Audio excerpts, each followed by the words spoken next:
Unserving belief systems. So you might need a pen and a paper. Grab your journal. Um,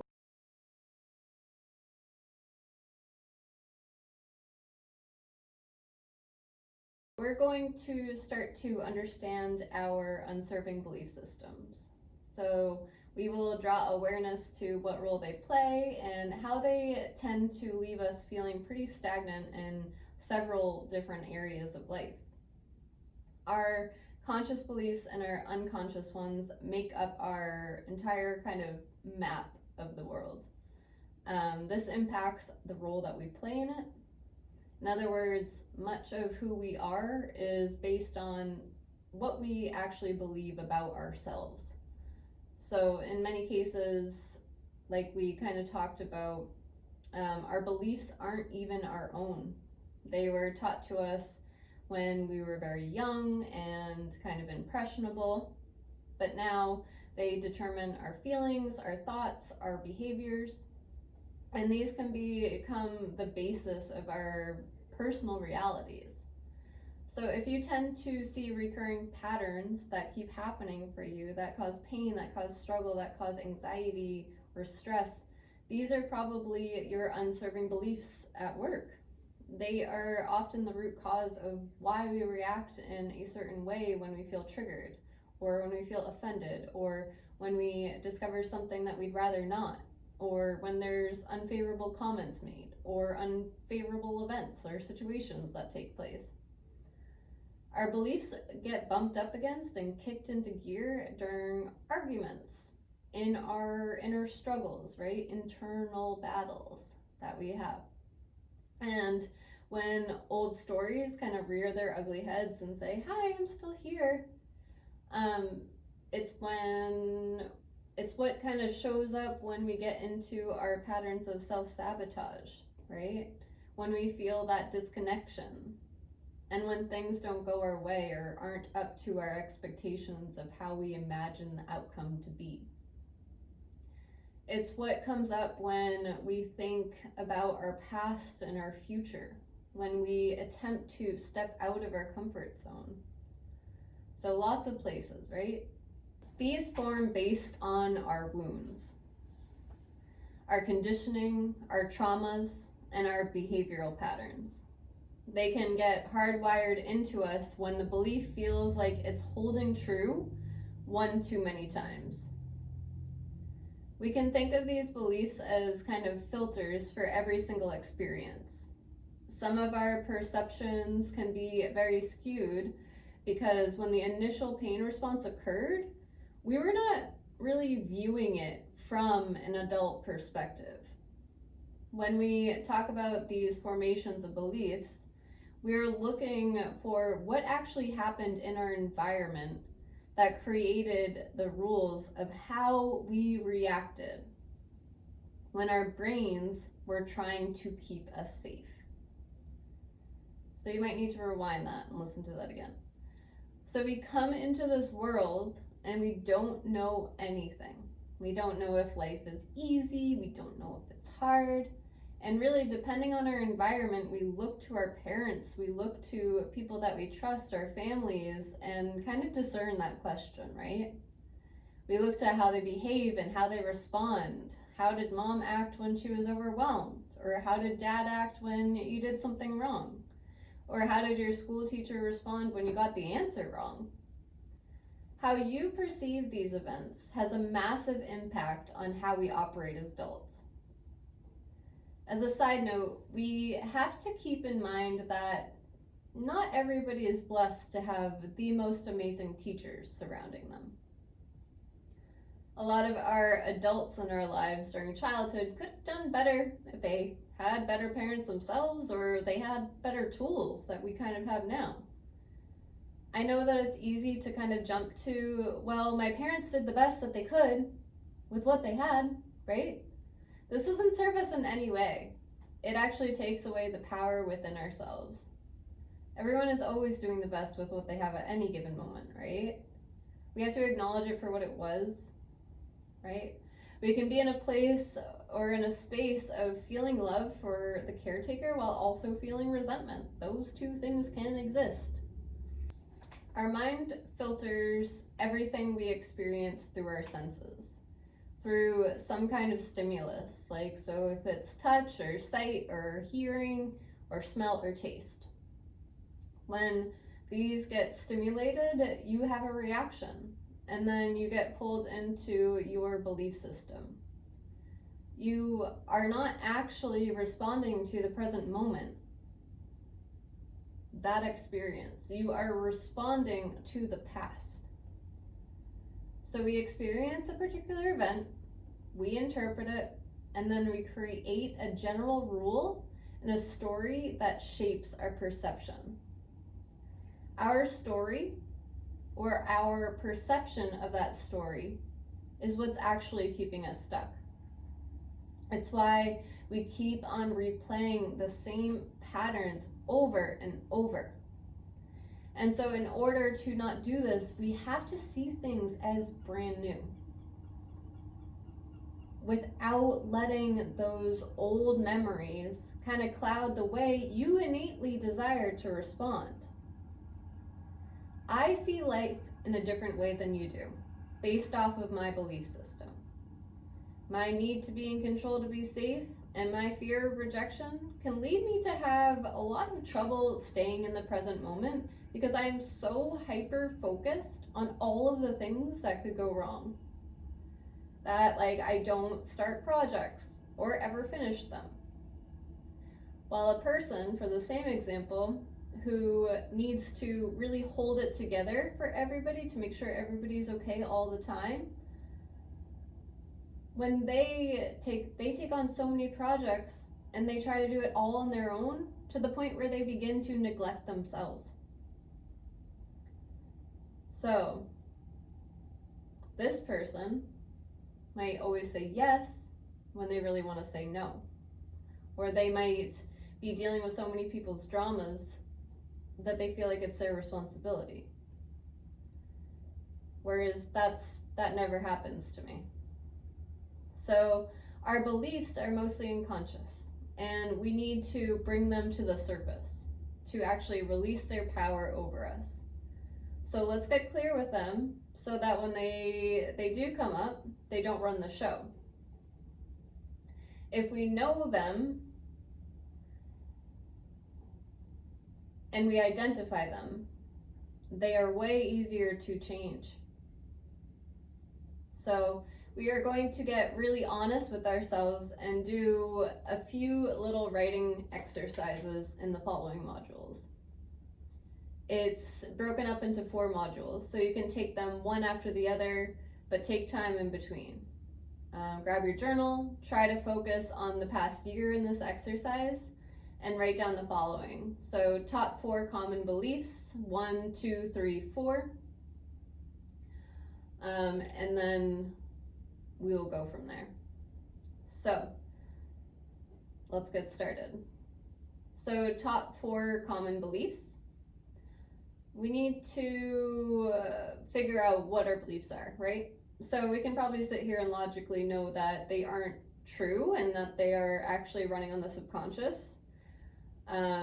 So when they are running on the subconscious level, they are difficult to identify, right?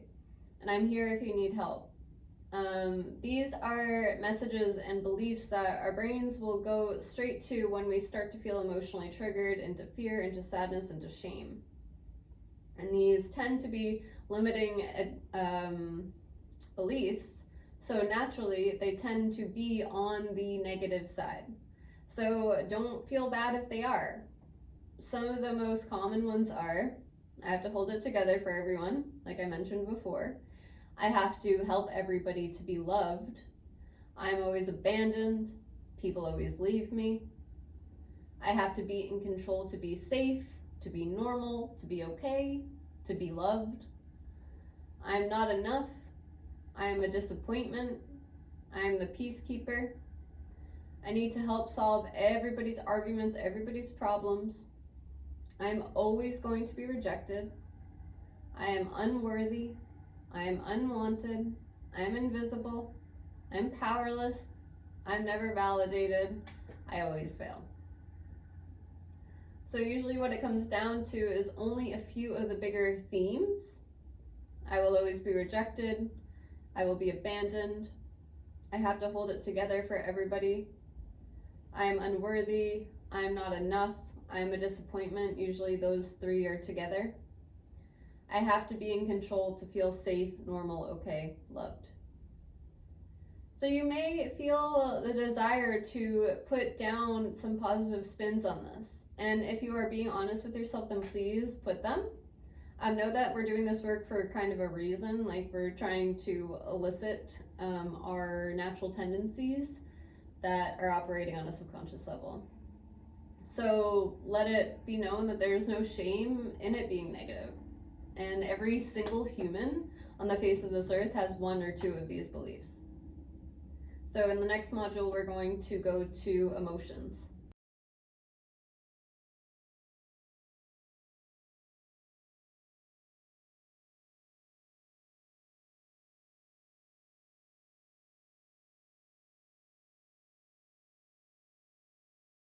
There is a set of emotions that come up whenever our most persistent unserving belief comes up for us.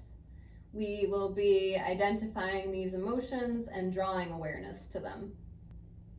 These particular beliefs and emotions kind of force us into this relentless loop of painful feelings and painful reactions.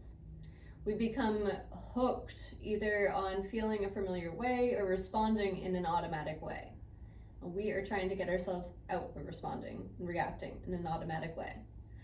So we're continually trying to recreate our old wounds that we experienced in childhood in our adulthood. So it's kind of a messed up thing that the brain does, right? If we hold emotions inside and do not express them, they really drain our energy from the body. That drain prevents us from connecting to intuition. It also disconnects us from the body, which prevents our healing. So here's an example to show you how emotions work.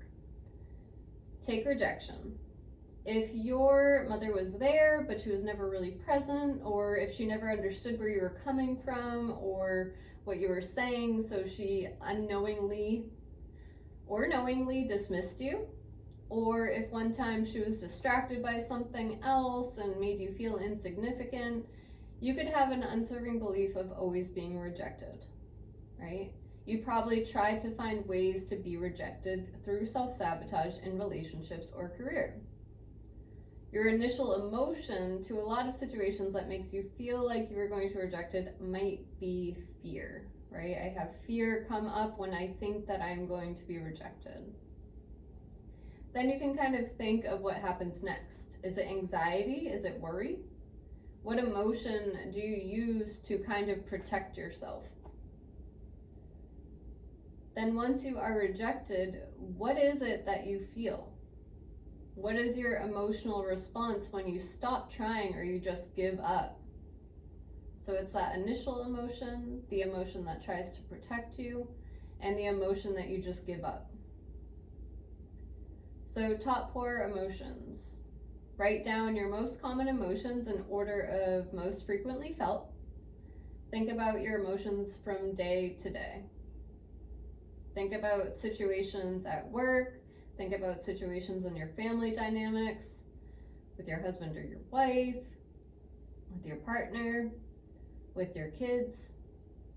So some examples, and please try to stick to these, are fear, sadness, shame, joy, frustration, overwhelm, happiness, anger, anxiety, frustration, excitement, apathy, confusion, guilt, worry, resentment. So if you need to replay that to go back, feel free. Think about what your automatic go-to emotions are. So please do not try to think of them in positive and negative. Just think about the different situations related to what you might have in mind as your unserving belief, and the arguments and triggers and situations you find yourself in. So write down your top 4 emotions, 1, 2, 3, 4. And I'll see you on the next module.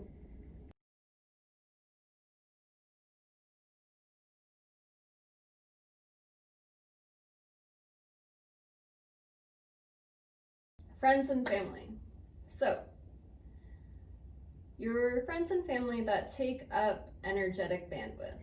So I want you to think about the people in your life that take up the most physical, emotional, energetic bandwidth. So think time, think energy, think space-wise. For example, if you were a power source and you allowed people to plug into you, who are the people that are most plugged into you, not in a good way?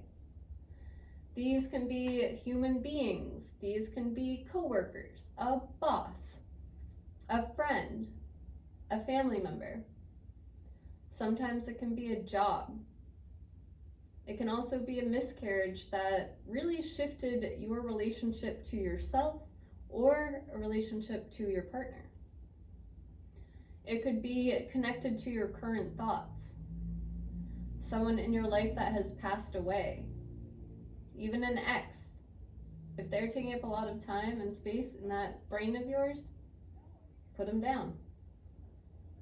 It doesn't have to be a partner that is in your life right now. So, who takes up the most energy? Who consumes your thoughts? Really try to think about like the energetic giving and receiving in your life. Could also be your relationship with yourself. Do you take up the most energy? Do your thoughts and analyzation about mostly everything? Are you constantly criticizing yourself? Is your inner critic so loud that there's not even space for other people? Keep in mind that these are not spaces of your family tree. For example, your first thought might be, oh, my number 1 is my wife, or my best friend Sam, or my daughter, or my dog, or my cat. A husband or a wife can literally be number 5 or not even on the list. And an ex-boyfriend or girlfriend can be consuming all of your thoughts. So they're number 2. Kids are naturally kind of energy drainers, so there's no need to put them down. You can put that particular child if they are more draining than your average child because of some external situation. So think if they have autism or a chronic illness that is really consuming or something like that. So write down your top 4 friends and family that take up your energetic bandwidth. Reminder to put me if you are the beholder of all of your analyzation and frustration. I was definitely at the top of my own list. Okay. And then see you on the next module.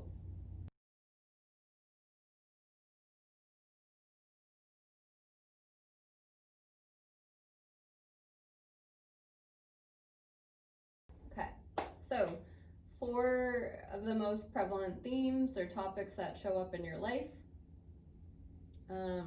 These can be internal battles of the mind with yourself, as well as difficult ongoing arguments or inner mind arguments, kind of themes of your life. What do you always fall back into? What patterns, right? And some of these include not wanting to be a burden, different scarcity mindsets with money and security, letting boundaries be crossed or disrespected on a pretty regular basis, always trying to please people, overthinking and overanalyzing, not trusting either yourself or other people, indecision, believing that if you let people in, they will somehow disappoint you. If you always feel unclear about your purpose or a certain life direction, if you are always regretting things, if there's constant procrastination, if there's codependence in every single relationship, if you're always feeling alone, if you feel outside of the group, if you are having a difficult time like connecting with people, believing that your health or your body is always working against you, if you have strong intuition but you never honor it and you never trust it, believing that people always leave you so you don't let people get too close, you seek validation or praise or approval in situations or people, if you're not speaking up for yourself or your needs and then you become passive aggressive and resentful about it, super common. If you self-sabotage when you're about to do something actually positive for yourself, like start eating healthy or get a job that you like, feeling misunderstood on a consistent basis, being afraid of commitment or afraid of intimacy. For me, and I'm just gonna be 1000% transparent, like these are the themes that I've kind of battled with over the course of my life. The ones that I need to be really aware of so that I don't fall back into them. So feeling like I commit to too many things and then I become paralyzed. Overthinking and overanalyzing is huge for me. Procrastination. Thinking that I don't understand things or I can't do them because I'm not intelligent enough. And then giving up on them. So feelings of like failing and like really not being able to push through obstacles or be resilient in any way. Struggle city. Feeling like I need to stay in my comfort zone because I fear uncertainty. Push-pull relationship dynamics. This is a fun one. So when somebody shows a lot of affection, I tend to feel trapped. And then when the person pulls away, I kind of cling. Never knowing what I truly want and then not taking action. So indecision again, right? And then another one is having these big expectations for situations and people and then being really attached to the outcome of how that all unravels and who that person is and what they do. So in the next module, we will connect the things together, and this is more of just like getting an idea of how these puzzle pieces fit together.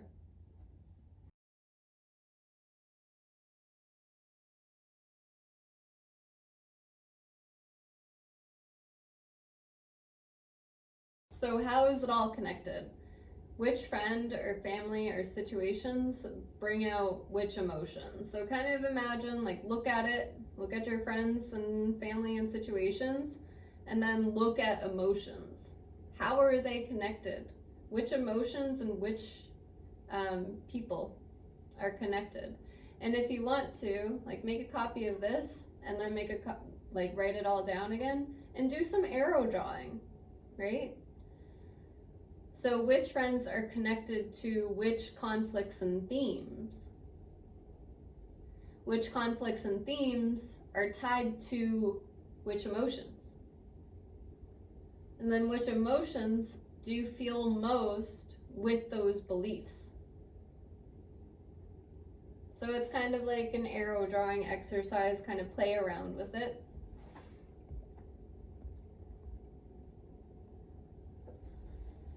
There are times when we can really feel like we will never break through some of these beliefs, or we will never be able to let go of something that is taking up our energetic bandwidth. And what I have to say to that is timing is really everything, and this is why we sometimes need to move through these exercises a few times. So you will notice that with some of the patterns, you get to a point where you've had enough of your own BS. And because you're so aware of it, you know the exact pattern that's happening, you know the exact belief that's happening, you know the exact person, you know the emotion that is coming up. And at that particular moment where you have an awareness, this is when transformation starts to happen.